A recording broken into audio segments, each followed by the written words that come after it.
Hey guys, welcome to my channel. In this video, i-review natin ito. Levus pen. Beauty Mall Removal Sweet Spot Pen. So, pantanggal siya ng mga warts guys. So, kung may mga warts kayo, ito na yung review guys. Tanggalin na kasama ko yung warts dito sa aking leg. Kung makikita niya naman guys, yan. Para siyang nunal. Nunal ba to? Hindi, warts to. Iba yung nunal. Yung nunal, hindi siya ano. Para siyang bilog-bilog guys. Yan siya guys. So yan, panoorin natin. So nagre-ready na po siya.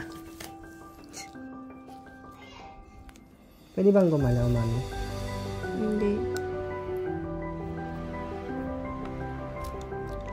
So una nga palang ginawa dyan guys, nilagyan nila ng imla. Para siyang lidocaine guys, na topical guys.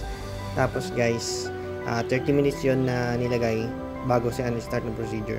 Wala naman siya mararamdaman guys, hindi naman siya ganun kasakit. Basta may imla guys. Pero pag yung mga part na walang imla, yun ang masakit guys.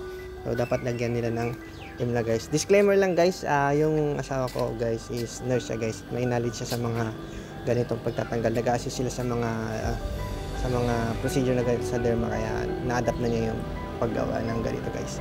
So kung wala kayong knowledge sa ganito guys, hindi ko na-encourage na gawin ninyo to guys. So yun guys, maganda naman yung kinalabasan niya guys.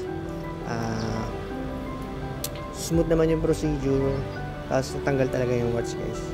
So after 5 days guys, nakita na yung result guys. Papakita natin ito guys. So nawala na yung mga warts niya guys. Natanggal talaga siya guys. Makikita niya naman guys, wala na yung mga warts niya guys.